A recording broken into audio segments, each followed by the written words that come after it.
This is the Inner Chief Podcast, episode 329. What I do know is I would like to leave this world in a better place than I came into. And so my purpose is one, and the older I've got, it's become much less selfish and much more community-based. It's much more around my family, the environment I live in. And so I think that if you look at those layers of an onion, if you want, where, initially it was myself, maybe my wife, and then my kids. I think, and I've been fortunate enough to be able to think about how do I create a world and how can I contribute to a world that is better. G'day, this is the Inner Chief Podcast, episode 329. And today we continue our Best of series with Group CEO of Nuix, Jonathan Rubinsztein, on bringing values to life, compressing time, and the 3 key principles of motivation. I am your host, Greg Layton, founder of Chiefmaker and the Council of Chiefs. And I believe there is a great chief in all of us. And that through listening to the stories, strategies and techniques of great CEOs, each of you can find and leave your own legacy through your work. The Inner Chief Podcast is where you will learn how to think and make moves like a CEO. For over a decade, I've helped CEOs and senior executives around the world boldly lead change, inspire their people, and leave a legacy. So every 2 weeks, I'll bring a deep diving interview with one of these CEOs or another one of a mid to large organisation so you can find your own path to greatness as an executive. In this episode, we replay a chat I had with Jonathan Rubinsztein. At the time of our conversation in 2018, Jonathan was the CEO and Managing Director of Infomedia, an ASX-Listed global provider of SaaS solutions for the parts and service sector in the automotive industry. He is now the Group CEO of Nuix, another ASX-listed company and a leading provider of investigative analytics and intelligence software. Prior to his time at Infomedia, Jonathan was a CEO and founding shareholder at UXC Red Rock Consulting, the largest Oracle consulting business in ANZ with 8 offices and 600 staff. Jonathan was previously on the boards of both Mission Vale Australia and Humanities, and has been a guest lecturer at the University of Sydney Business School and a regular participant at TED conferences. Today you're going to hear Jonathan talk all about bringing values to life in a meaningful, practical way rather than just words on a wall. How to get things done faster, and why he treats everything in life as a project. 3 key principles of motivation: purpose, mastery and autonomy, and learning from a range of different people, industries and fields. Now, are you in need of an operating rhythm? An operating rhythm is that schedule of meetings. Actually, it's a bit more than that. It's a system, the drum and beat of your team. And what it will do if you get it right is it will create the culture, it will drive the results, it will bond the team together, it will handle risk, help you see around corners, create creativity, embed the rituals and traditions of your team. There is so much that an operating rhythm can deliver when done right. So Chief, if you'd like to know how to do that, just get our full free resource on it. Just go to chiefmaker.com/operating rhythm, and there's a detailed PDF there with all the hows and whats and whys, some of the pitfalls, and an example schedule for you to follow. chiefmaker.com/operating rhythm, and create the drumbeat for success in your team. Okay, Chief, let's listen to our Best of series guest, the outstanding Jonathan Rubinsztein. Jonathan, welcome to the show. Thanks, Greg. Mate, it's an absolute pleasure to have you here and to talk all about your career journey. You've now been CEO of multiple companies, and you've got some passion around leadership and culture and the fusion of that with technology. But I'd love to talk to you before we get that about where you've come from.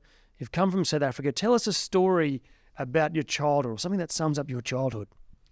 So, Greg, I was born at an early age in Cape Town, and I often think about my childhood. And, my mum was a psychologist, and so maybe if I have a Freudian view of, what shaped and helped me grow. And I have 3 gorgeous girls who are now aged 8, 11, and 15. My parents, I grew in this crazy idyllic environment on the one hand, but also a crazy apartheid area where there was real social injustice in the world. But I grew up with very liberal parents with unconditional love. I felt that they would support me and love me no matter what I did. Obviously to some degree they might be upset, but I had this unconditional love, and I think that gave me this incredible power as a kid to follow my dreams and do what I wanted to do and express myself, do silly things. And I think that those things were incredibly useful for me in terms of finding myself, finding my passion in life. And I did things that were supported by my parents. And I love music. I played the violin, and I won a number of scholarship. And I won a scholarship to a school in Cape Town. And then I won some scholarship to go and study in the US. And I decided not to do that. And my parents completely supported all my decisions.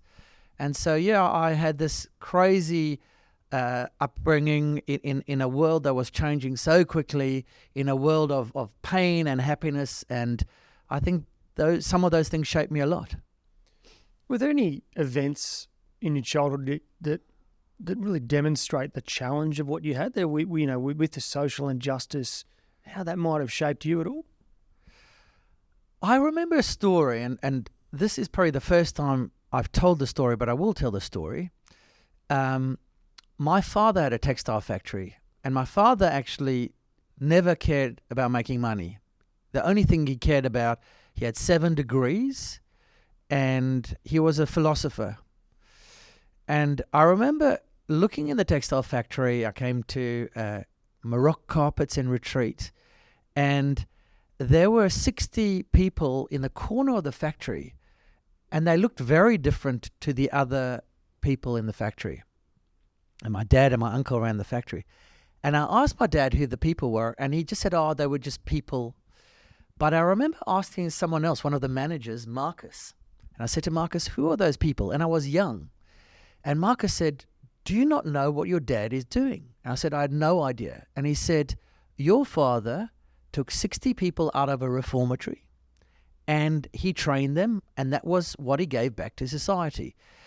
But the amazing thing was, I'd never heard my dad or anyone in my family ever mention that since even today, saying this today. So, the intent was giving back was just expected. It wasn't an honor. It wasn't a badge of honor where often people say, look what I do. It was expected. My dad, I've never heard my brother or sister ever mention that. Wow, that's quite remarkable and powerful that it doesn't have to be, as you say, a badge of honor. Now, you went on to start your own textile business at university, and you sold that. Can you tell us a bit about that story? So I set up a little business called Ruby Manufacturing, and I think I've always had a desire to build things, actually. And I set up a little textile factory, and I made blanket jackets, and I sold a whole lot of things in South Africa. I had a couple of retail stores, and I did this whilst I was at university. And it was a great, for me, I did a commerce degree, and during the day and during the night I ran this business. And I think I learned a lot about business, whilst doing an academic degree and studying accounting, which was very theoretical. I was running a P&L, and I understood a balance sheet and P&L and understood exactly what cash flow meant when I did or didn't have it. And so to me, that, I cut my teeth in what was a very tough world, by the way. Textiles was not an easy world. I learned, I think, a lot about business and, street fighting, if you want.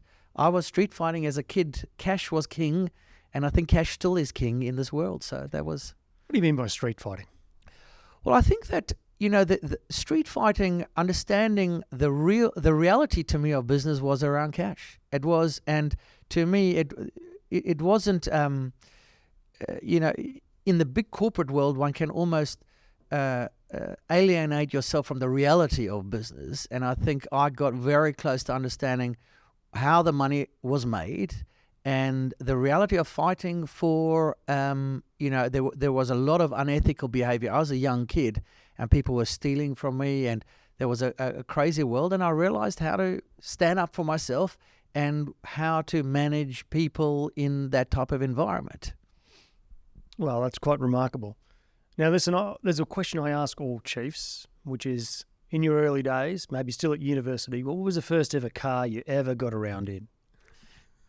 So the first car I remember very clearly was a Honda Ballard 1300, which I don't think, in fact, I know they don't make in Australia because Honda, actually, I've spoken to the guys at Honda who are customers of ours. But that was a great little car, and I must admit that I did have 2 accidents in the car, and so I'm not sure it's as great after I acquired it versus before, but it was a great car, yeah. Okay, well, let's go back to your career. What about setbacks? Have you had any big setbacks on the way or anything significant that has shaped who you are today? Look, I struggle to think of setbacks in terms of, I really am a glass half full guy, and I really do believe that, and it sounds maybe a bit cliched, but one creates one's own reality. And therefore, to me, a setback has to be a learning experience. Look, I think in my career, I feel just so fortunate to have had an incredible career working with great people, having had, amazing opportunities. And so I can't think of any specific setbacks. I can think of things that could have happened faster or areas that I could have potentially done better. But to me, those have just been all learning experiences. There hasn't been any obvious area that I look back and go, oh my goodness, I wish I could have done this, or yeah. Sure. What is one lesson you wish you learnt younger?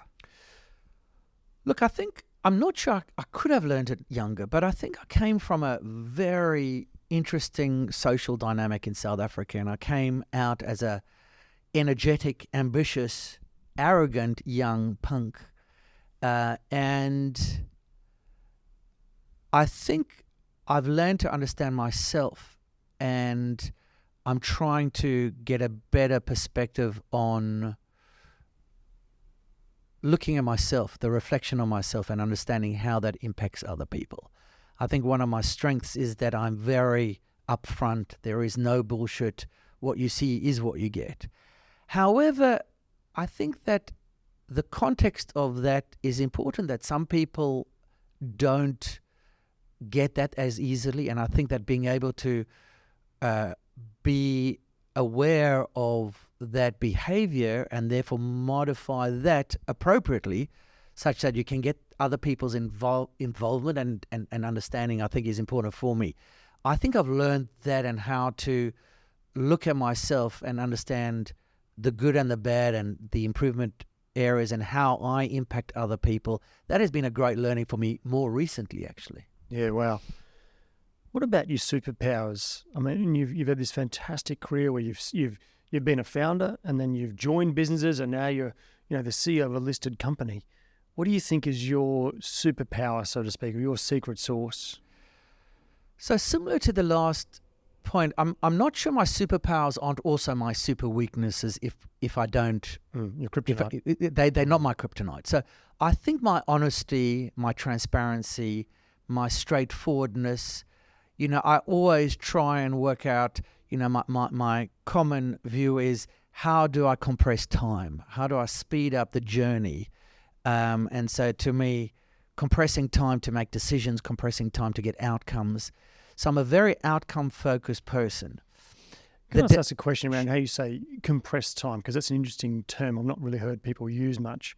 What do you mean by that? So you almost create a false deadline for yourselves, or you contract a project's timeline so you have to perform with more flow? So that's a good question. I mean, I think to me, life is finite. So in every sphere of my life, I try and compress time. I try and get the most out of things. And I think that if you take an adoption process, I try and look at the end goal, what we're trying to achieve, and work backwards. To me, everything is a project. It has a start and an end. And so if we look at the business and how we try and look at a project, the question is, how can we do it faster and how can we get the same results? And so that means that one of my personal characteristics is I'm honest and upfront. If I don't believe, unfortunately, I'll tell you. I then have to think about, there are some people that might not know me as well. And so that makes it much more interesting, and therefore it does test my own management and leadership skills and styles to be aware of and test my EQ. And I think I've understood, especially under pressure, that sometimes my EQ isn't as strong as it could be. And therefore, in those scenarios, when you tell someone, I don't believe that, that's nonsense, you've got to, if someone knows me, that's an easy conversation. Yeah. If someone doesn't, then I have to go, let's be more diplomatic and understand how that person might feel about how I communicate. These are wonderful learnings about yourself as you grow that self-awareness. How are you growing that self-awareness? Do you have a mentor? Do you study? Do you read? How do you do that personally? Look, I am an extremely curious person, and I'm constantly seeking insight into anything. I read a lot. I am involved in a group called YPO, Young President Organisation. Talk about that. I'd love to talk about that. And we have a forum that is, I guess, my personal board, where I get other people to give me a reflection on myself, and I don't always like what I hear or see, but it does help me. I learn from lots of other people, I think. I am on a number of charity boards that I do support, and I've learned a lot from those. And I also attend, I go to TED every year. That's a global TED conference. And I meet a bunch of people. I'm curious like they are, and I learn by reflecting often off them, off different processes. And, I thrive on that insight. How much I learn and how much I change, I don't know, but I think that certainly helped me a lot. Now, Chief, do you want to take your game to a new level, or that of your people? Our mini MBA in leading high-performance teams now has the highest NPS of any mini MBA style program in Australia at 91. Why? Because when you do the program, you get immediate and tangible performance improvement. You get dedicated time working on the business as opposed to away from it. We have a practical, real-world approach where we teach frameworks that you implement in your business as we go, and then you share and learn with your peers and with me as your coach. So the cost benefit is immediate, right? The weekly coaching sessions are live, and you get a chance to ask questions direct to me and of your peers. And the time management is completely achievable because you're only spending a couple of hours a week on this at max, and those 2 hours are actually working on the business. So if you want to add something that really changes your game, that helps you become a real master of transformation and change, and to inspire your people and love your job, check out chiefmaker.com/mini MBA. Let's talk about YPO for a minute. Young Presidents Organisation, a global mastermind type group of other managing directors and CEOs. It's much more than a mastermind, let's be honest. It's a phenomenal organisation. Can you tell us a little bit about the importance of groups like that in development? Now, listen, you're in the YPO. Not everyone's going to be eligible for YPO. What can they do if they're more in the middle management layers? How do they get that sort of support? So YPO is a not-for-profit organisation, and it's really around CEOs typically working on their personal, their professional, and their business side of their lives. I think there are lots of organizations. There's another one called EO, which is Entrepreneurs Organization. There are CEO institutes around the world, and there are business management institutes. To me, and different people have different ways of learning about themselves and learning about the world and learning about the industry they're in and getting insight. For me, YPO has been a great organization for me to actually have a bunch of people that and the organization itself that can help provide a forum to think through issues or opportunities that you have, and also like-minded people who are sharing similar issues and opportunities at the similar part of their career. I think that having a group, getting a partner, a mentor, a friend that you can trust, that has no agenda, if you want, and sometimes your partner might have an agenda. It might be your personal partner or your business partner might have an agenda, but from my perspective, having that has been extremely valuable to me. Yeah, and I can't, like, one of the things I talk a lot about is what happens when you get isolated in business. You lose ideas, you get stuck, you're stalled, the number of opportunities you can get just diminishes quickly. So finding a way, and these types of groups are one of the best ways to grow a large network very, very quickly and learn so much. It's not just about the network. It's about what you learn and what you give to that network too. So it's a fantastic thing. And I'll put a link to YPO so people can learn more about it, because it is a fantastic organisation, and you're not the only one who's been on this show who's a member of YPO. I mean, there is one other point which is interesting, which is I think that often the people you speak to are often in the same industry as you. And that creates an echo chamber. So in the crazy world of disruption that we are living in, where one has to compress time, otherwise, from my perspective, you're either going to be killed, you're going to be someone else's lunch or dinner, or in this world of disruption, I think one of the ways to get a broader, different view is actually to have communications with people outside of your industry.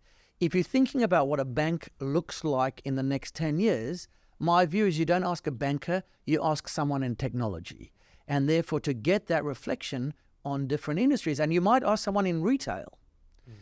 And therefore, my view is one of the advantages is having cross-functional insight around different industries, I think, and being curious about what makes and where is a convergence and how might a customer journey be similar in a different industry. I think that also gives one insight around some of the disruption that might happen. Absolutely, and it rounds out your experience. Like I'm a coach, I work across industry and profession all over the world, and it gives you such a different view of the world. And when you go into a different organisation, you're bringing all that other knowledge and experience and saying, hey, these guys over here, you know what they're doing? Exactly. You should try that. You should borrow that because it's for free. Exactly. We had a fantastic CEO, and I think he's about episode 7, Trevor Matthews, who is CEO of 7 different insurance companies, including a FTSE 100, Friends Provident. And he spent a lot of his later career taking ideas from one geographic region into another that just weren't being used across geographic borders. And he did an exceptional job of doing that, having to adjust it for local conditions. But remarkable that even some of the products that are available in Canada now originated in Australia. So this is one method of getting unstuck or unstalled in your career is connect. What advice would you give someone other than joining something like a network for someone who is now stuck or stalled halfway through their career and they don't seem to be going up anymore, or they've lost influence and impact? So it's difficult for me to give advice. I always struggle giving advice, but I can share what drives me. And I think that there are 3 underlying factors to success. And I think motivation, if one is motivated, I think one can get unstuck and drive and get outcomes that excite you. So if someone's stuck, I'd question one's motivation. And I think there are 3 underlying aspects to motivation. And this is, I'll quote Daniel Pink, who I like, and I think his book was Motivation 2.0, but he talks about autonomy, mastery, and purpose. And so if you're stuck, then I'd suggest that often one of those 3 areas are areas that you're struggling with. So are you aligned to the purpose of the organization you're working in or the business unit? Does that not resonate? Do you not have the autonomy to make decisions if you want? And if you don't have those 2, you can never get mastery, because that will never happen. So to me, motivation and passion comes, if I'm not passionate about something, I can never deliver. And so to me, I have worked out and those 3 things absolutely align to my passion and motivation. And therefore, if I can kind of unbundle what about my role or my it might be even the industry I'm working in, am I not passionate about? Do I not get motivated? Well, maybe I can create a purpose that aligns to that. Maybe I can create that autonomy. If I can't, then I've got to move or work out how to do it, because I'll never be motivated. I'll never be passionate, and I'll never be successful then. And certainly that's for myself. And I think what he goes on to say in that book is that once you take money off the table, as long as someone is earning enough money to be financially stable, those are the three things that will shift the dial enormously for motivation in your team. So not only think about that for yourself, but if you're finding your team isn't giving you as much bang for buck as you hope they would, how much mastery are you giving them? How much autonomy are you giving them? And how much purpose is the team delivering? If you can add those three things in, I guarantee the team will start performing and your life will be a whole lot better. What about moments of doubt? Do you have moments of doubt at the top?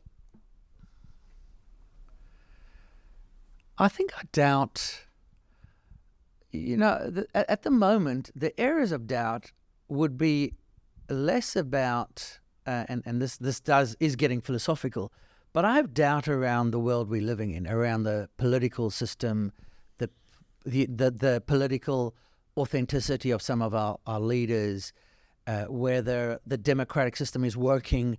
Those are areas where there are environment. Those are things that scare me and worry me. I haven't quite figured out how we fix those, but there are serious issues that I look at my kids and think, do I feel that we're in a democratic system? Do I feel that in 10 or 15 years' time, our governments are going to be any better? Do I feel like our environment's going to be any better?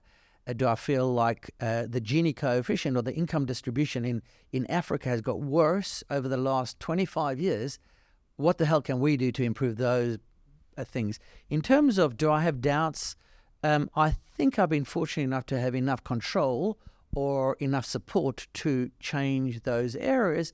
And I feel like I've been very fortunate in those areas within my control. I've had enough ability and enough autonomy and maybe mastery and purpose to be able to drive some of those changes. I worry about some of the broader political situation. I worry about the refugee situation.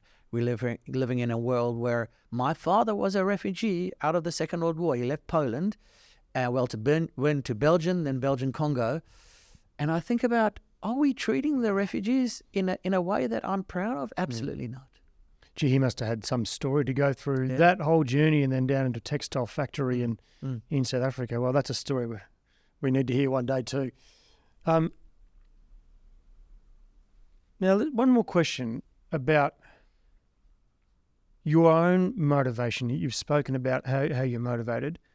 What drives you at a deeper level to succeed? Like, it's a very interesting question for a lot of people, because some people would say, look, I just don't have that much motivation. I'm not that driven.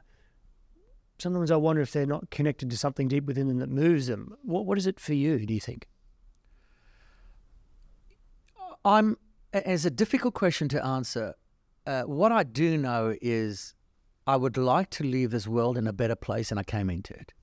And so my purpose is one, and the older I've got, it's become much less selfish and much more community-based. It's much more around my family, the environment I live in.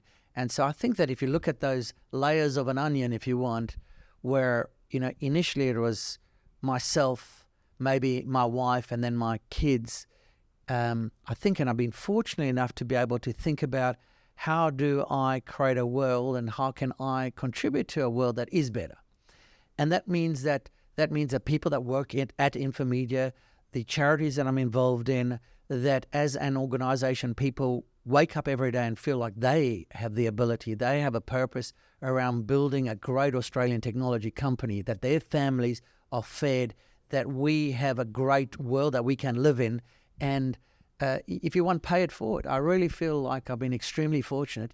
And, that ability to pay that forward, I feel a deep sense of gratitude to my parents, to being born in such a loving family, and all the support I've had. So it's a sense of gratitude, and I feel very fortunate that I have the ability to. I just hope I can deliver myself on, do as much as I can. And but I think that has changed a lot over the last 30 years. Okay, tell me about your own leadership style and how you drive the culture here at Infomedia. What do you do to create a great atmosphere? So, I joined this business, and we've significantly changed the culture. And the culture, to me, there's both an art and a science to culture. And I think that we've tried to think through both sides of those. So programmatically, there are some hygiene factors, some things that are right and wrong, some things that one can do, and we've tried to do those. So we've got clarity around what is good and bad behavior. We've got clarity around, where are we going? What do we want to do? What is our purpose?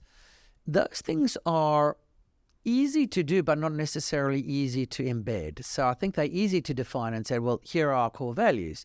Our core values, and we've got our core values on our wall. We have our 4 core values. They are accelerating performance. They are driving innovation and service. They are navigating global, steering local, and they are having fun in the fast lane. Now, those are easy to say, but they are less difficult to embed into everything we do. Can I just say one thing about those that stands out? That's not integrity, and 3 or 4 other words that are very similar. Yep. They're quite descriptive, and they're action statements. Yeah. So they automatically get people moving towards an outcome, right? Yeah.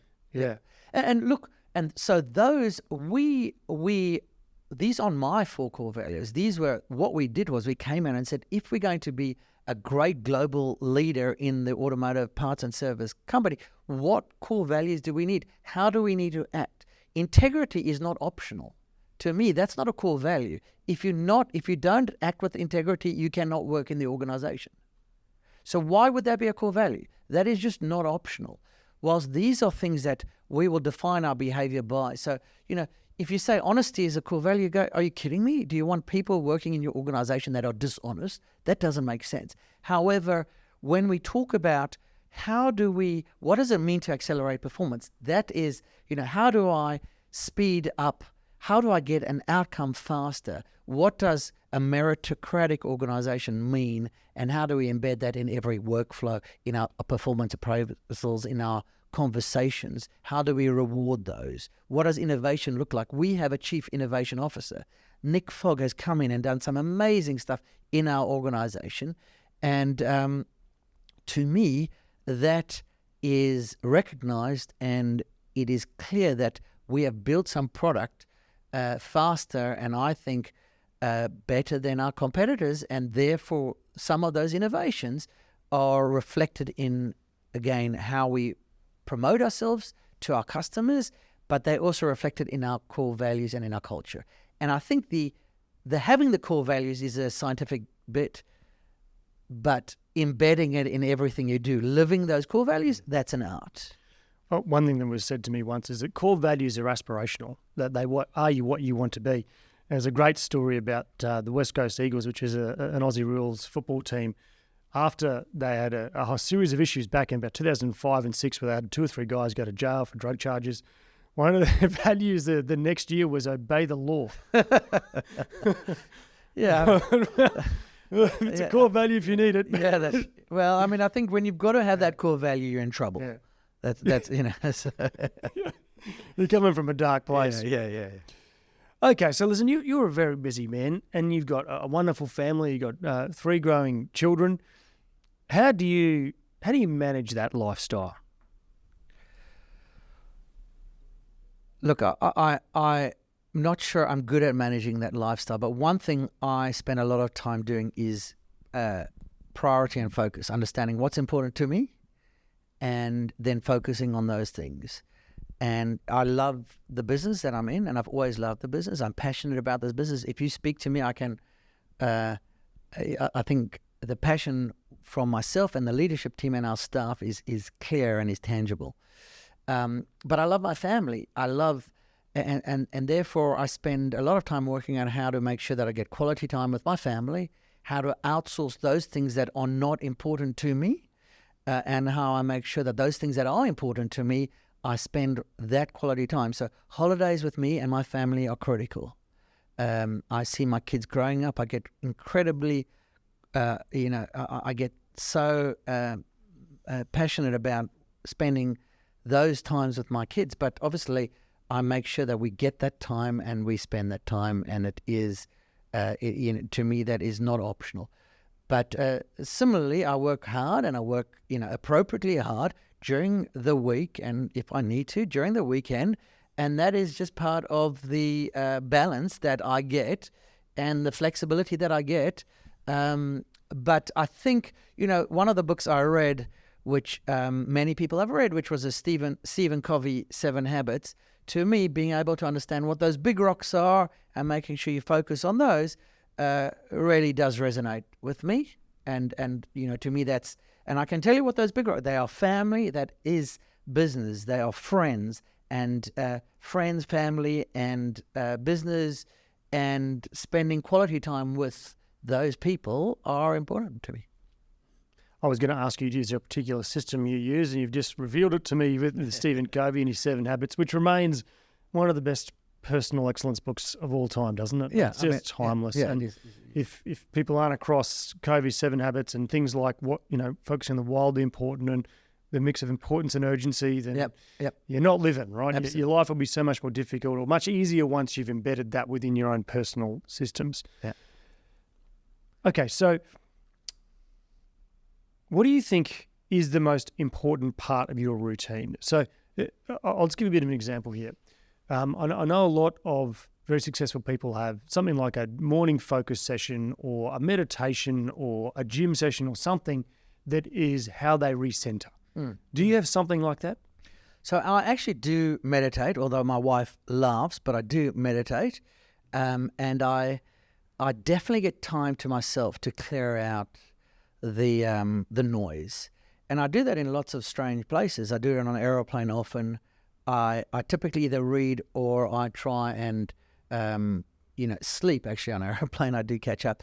But I also get a massage, and I almost meditate during my massage. I try and get a massage once a week, and I just try and meditate.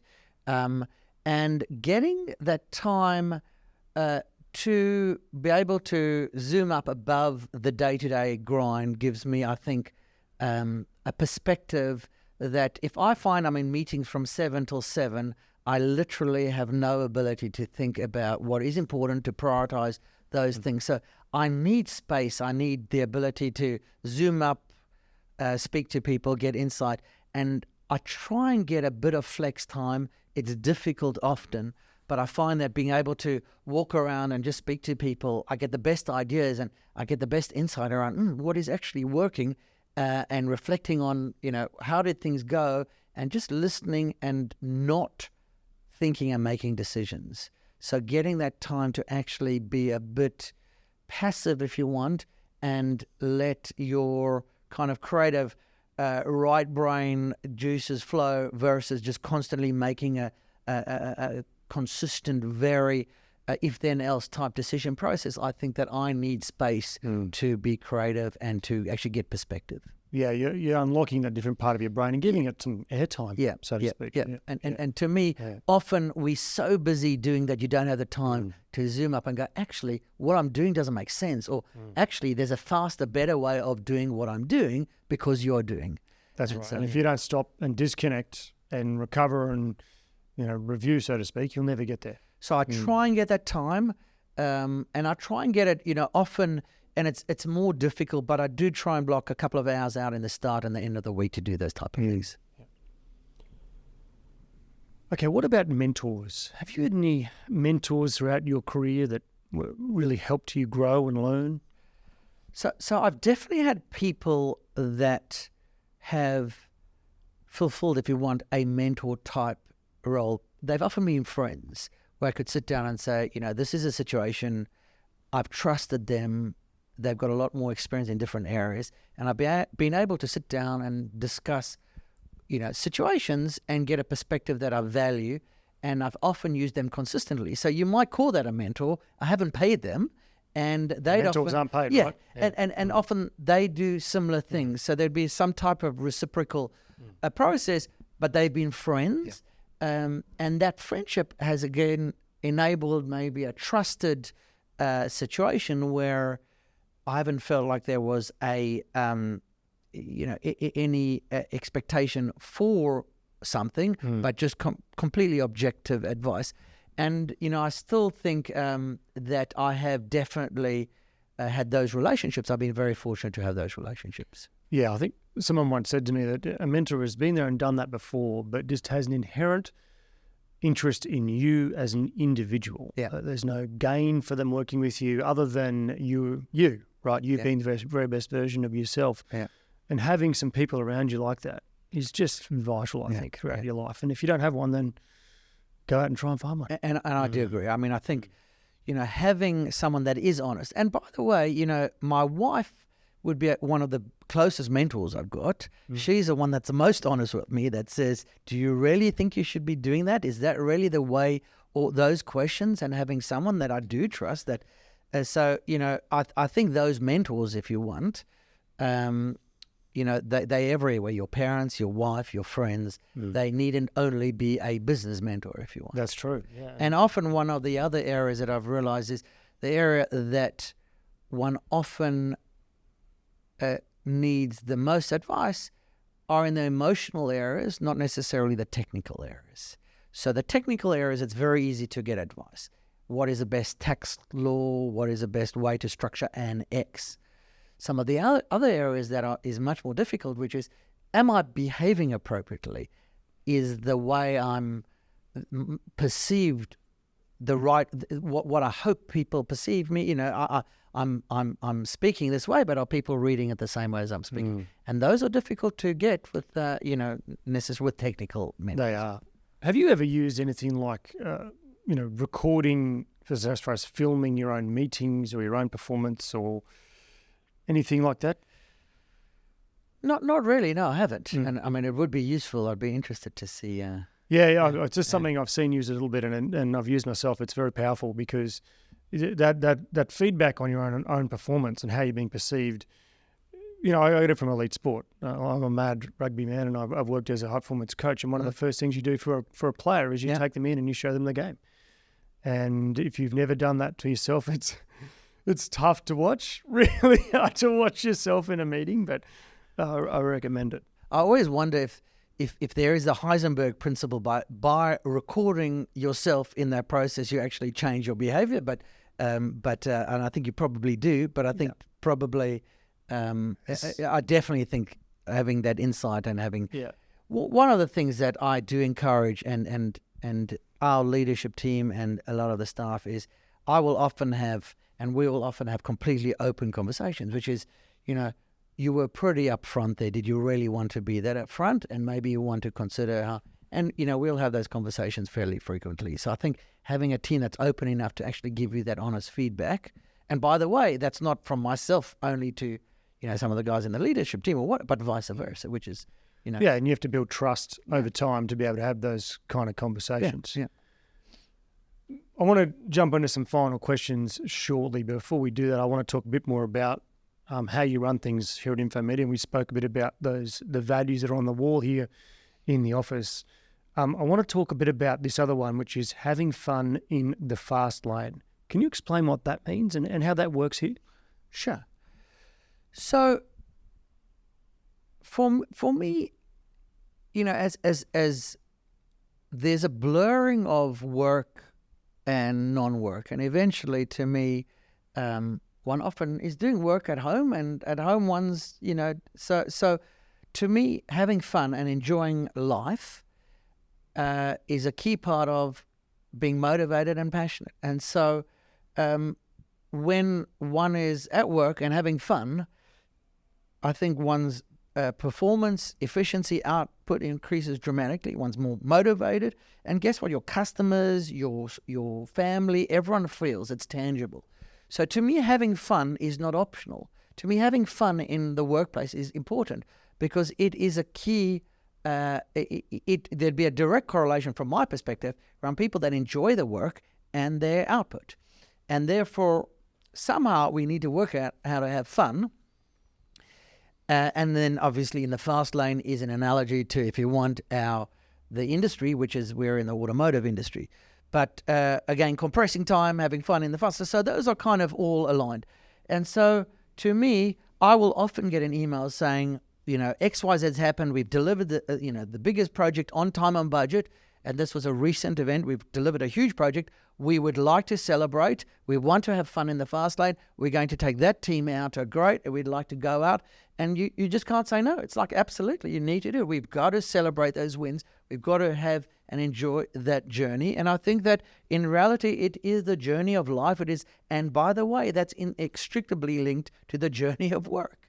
And so, we spend more than half of our waking hours working. And I think that if I can't have fun, then I can't be passionate and I cannot drive outcomes and I can't be efficient and I might as well be doing something else. Exactly, yeah. And if you're not hearing laughter echo around the office every now and then, there's something wrong with your business. You're too commercial. You're not socially minded enough, and people will just lose their spirit and their soul. And what are we here for? We're talking about these other big challenges in the world, and one of the best ways you can, I think, contribute is help people have a wonderful life at work as well.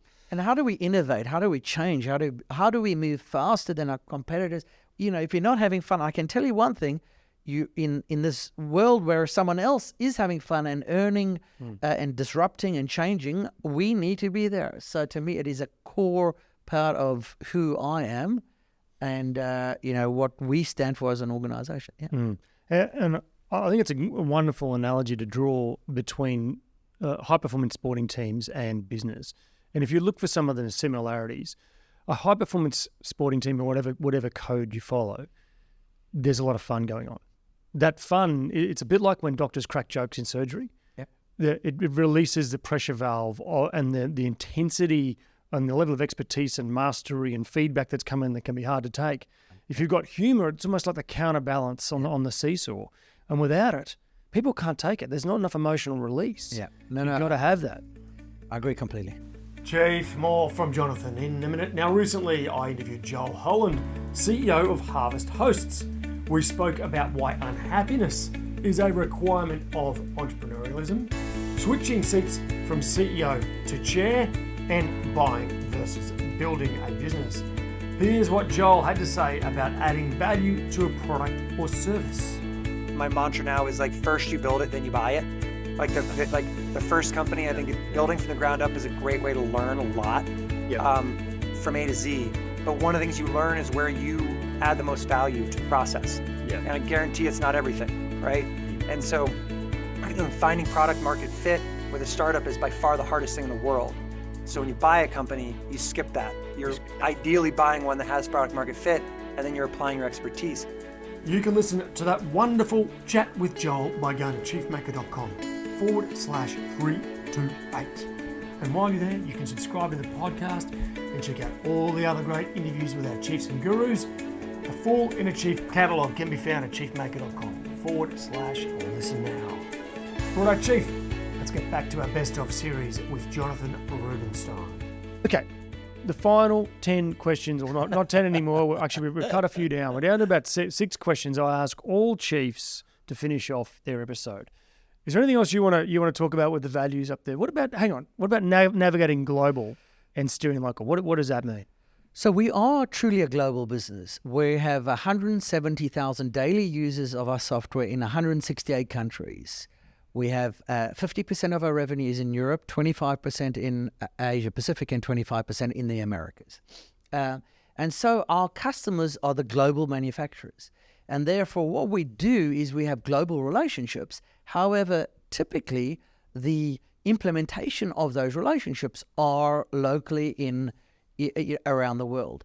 And so one of the things is that we need to be able to manage those relationships globally, but leverage the relationships also locally and make sure that, our American office has the flavor and is appropriately American and responds and it has a different culture to our office in Cambridge. And we have a different office in Cambridge, which responds to, and it operates in the European market, and therefore, which is different to our office in Sydney, which is also different to our office in Melbourne. And so those offices, to me, the success of a global business is how do we leverage a global organization and the value that we have both from different cultural aspects of our staff and maintain the flavor and the uniqueness of some of those great things, but still have a global view. We can leverage the efficiencies of the global organization. How do you do that? What are one or two things you've done to try and drive that split perspective? Yeah.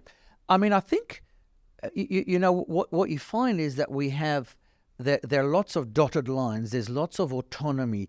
There's lots of, you know, the leaders in those regions have, so we have a strong regional lead in each of those areas, and they have that autonomy, and yet there is a kind of an overall, certain things are Infomedia global standards that they accept, and then they shape those locally.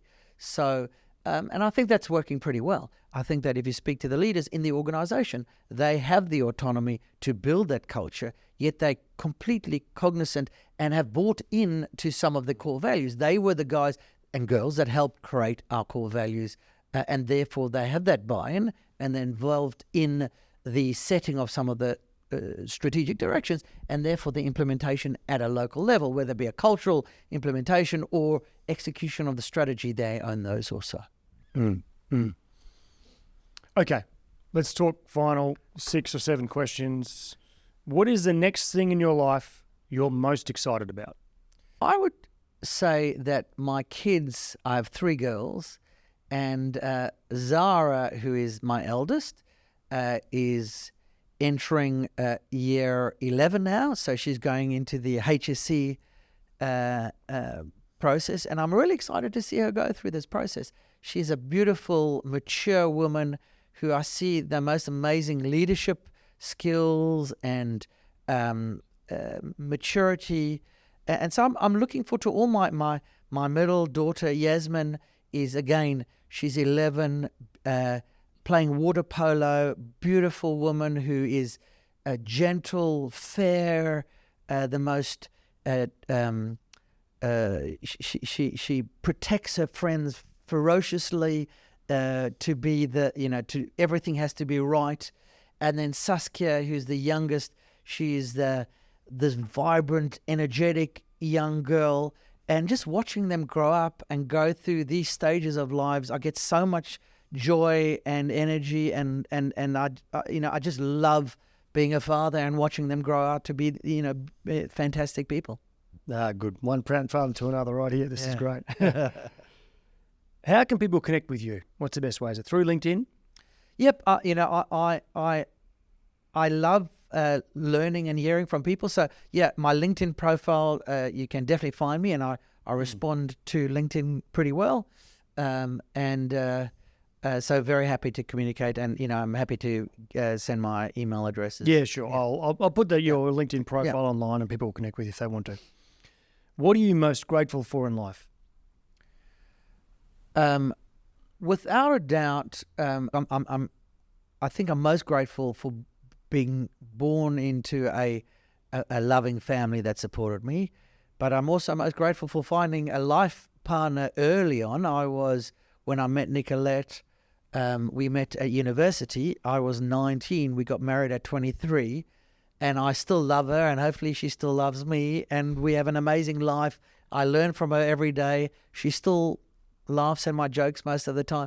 So, you know, I feel very fortunate that, you know, I was dealt a great hand, and I don't play poker, but I was dealt a great hand of cards, and I feel extremely lucky and fortunate that I've had that. Yes, and we're going to try and convince her to come on the podcast, in fact, because she's written a brilliant book called Not Guilty, and it's about 7 strategies for successful career mums. I'm going to put a link to that on your episode as well.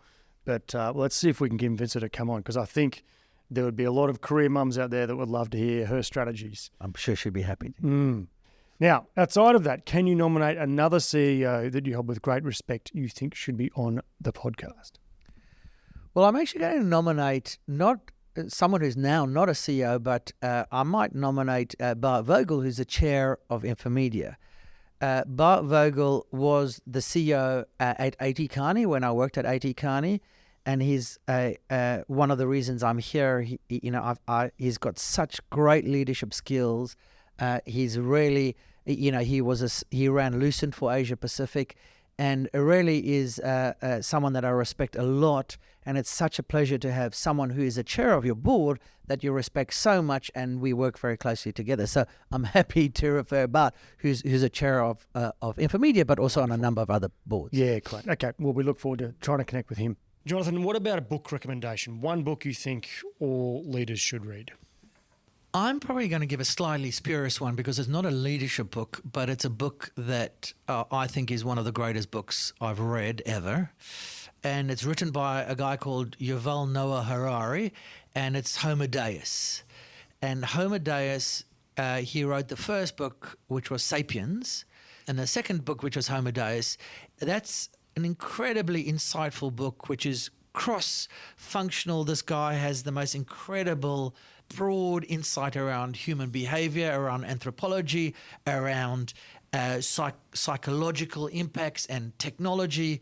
You know, there are many chapters around the evolution of human beings, and I think that, you know, we are at the end of the day, our behaviors. He talks about, you know, should we eat meat as an example? There's a great chapter on vegetarianism. Well, actually, it wasn't on it's around, as a sentient being, do we have the right to kill animals?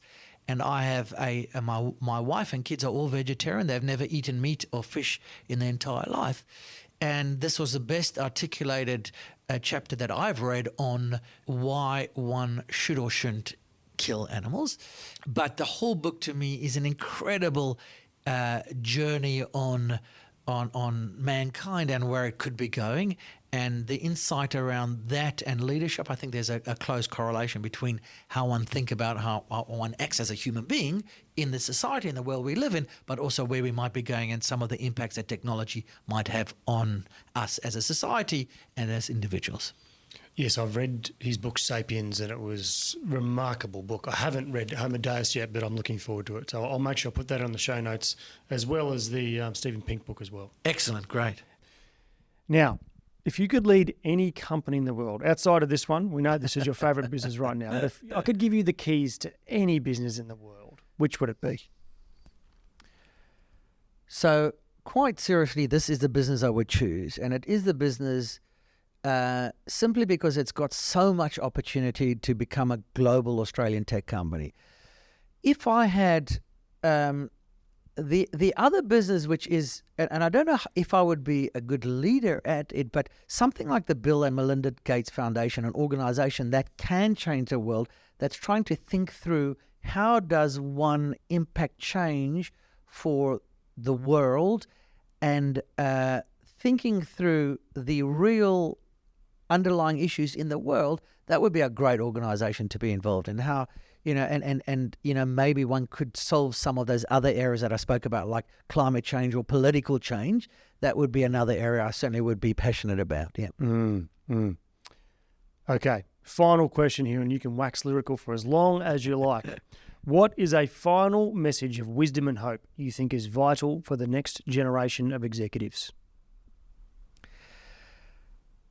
So I struggle to give advice to other people because, you know, I need so much advice for myself. However, the one thing that has held really true to myself is be honest to yourself and follow what you love. And those things, you know, I definitely believe that, you know, if you're honest and you do what you love, you're often better at what you love. So you do those things because you love them. So you're better at those things.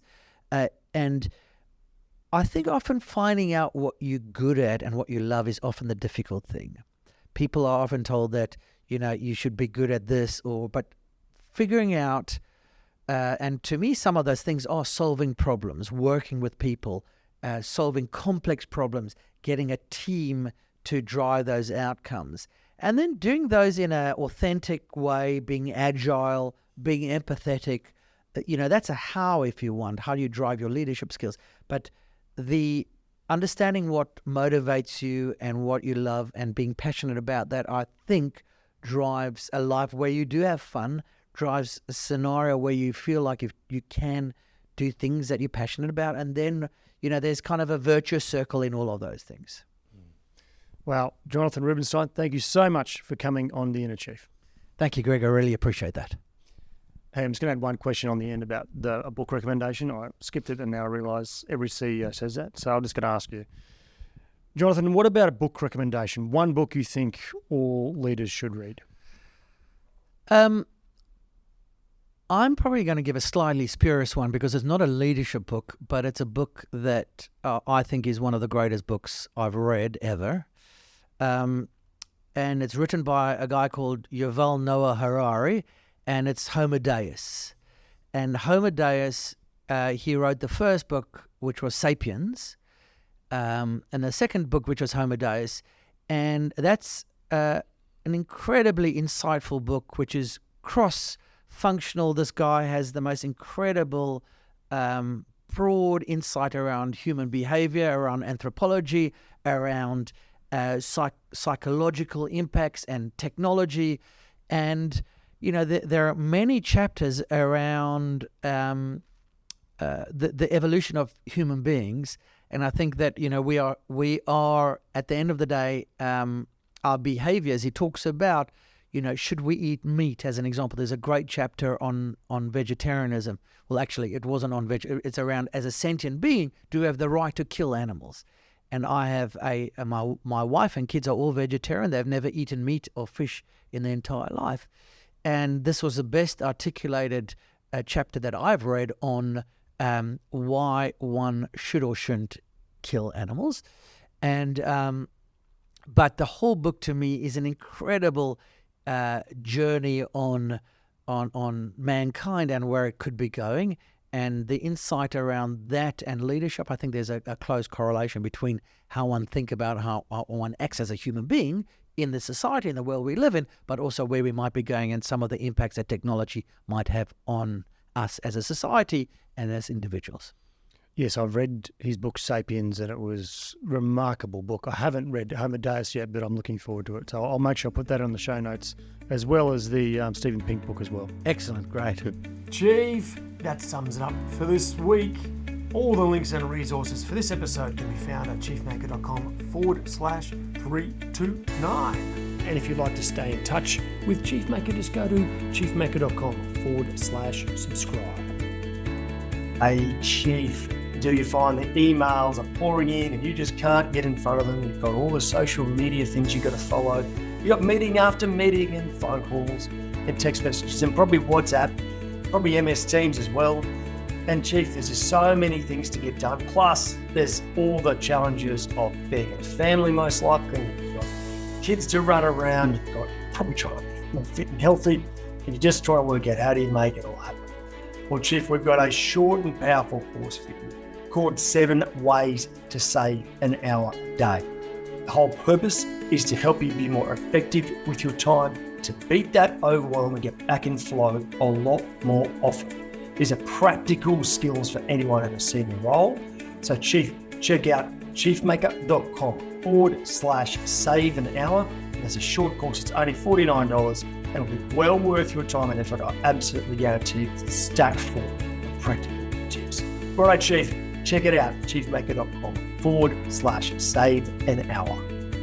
Now, Chief, if you're yet to rate the episode and subscribe, I hope you'll do so soon. It helps others see the magnificent value that the chiefs and gurus on the show bring to their life and career. So make sure you hit subscribe on your podcast app now, give it a 5-star rating if you think it's worthy, and leave a short review about your favourite episode. Righto, Chief, as always, remember to stay epic.